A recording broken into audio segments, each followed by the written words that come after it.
নদিয়ার কালীনারায়ণপুরে বৃহস্পতিবার সকালে চিটফান্ড কাণ্ডের তদন্তে অভিযান চালায় ইডি। 5 জন ইডি আধিকারিক কেন্দ্রীয় নিরাপত্তা বাহিনীকে সঙ্গে নিয়ে অভিযুক্ত ব্যবসায়ী শুভ্রকান্তি নাগের বাড়ি ও সংশ্লিষ্ট সম্পত্তিতে তল্লাশি চালান। স্থানীয় সূত্রে জানা গিয়েছে, কালীনারায়ণপুর এলাকায় শুভ্রকান্তি নাগের 2টি বাড়ি এবং স্টেশন সংলগ্ন এলাকায় একটি অফিস রয়েছে। তবে অভিযানের সময় বাড়িটি ফাঁকা অবস্থায় পাওয়া যায়।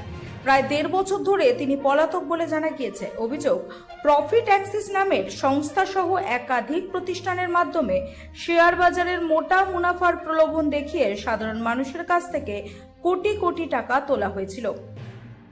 পরে ওই সংস্থাগুলির বিরুদ্ধে আর্থিক অনিয়ম ও প্রতারণার অভিযোগ সামনে আসে। এর আগেই প্রশাসনের পক্ষ থেকে প্রফিট অ্যাক্সিসের অফিসে সিল করে দেওয়া হয়। এদিন ইডি আধিকারিকরা বাড়ি ও অন্যান্য স্থানে তল্লাশি চালিয়ে গুরুত্বপূর্ণ নথি এবং আর্থিক লেনদেন সংক্রান্ত তথ্য সংগ্রহের চেষ্টা করেন। তদন্তকারী সংস্থার মতে, এই অভিযানের ফলে চিটফান্ড কাণ্ডের তদন্তে নতুন তথ্য সামনে আসতে পারে। ইডির এই হানাকে কেন্দ্র করে এলাকা জুড়ে চাঞ্চল্য ছড়ায়। ব্যুরো রিপোর্ট, রাত দিন নিউজ নেটওয়ার্ক।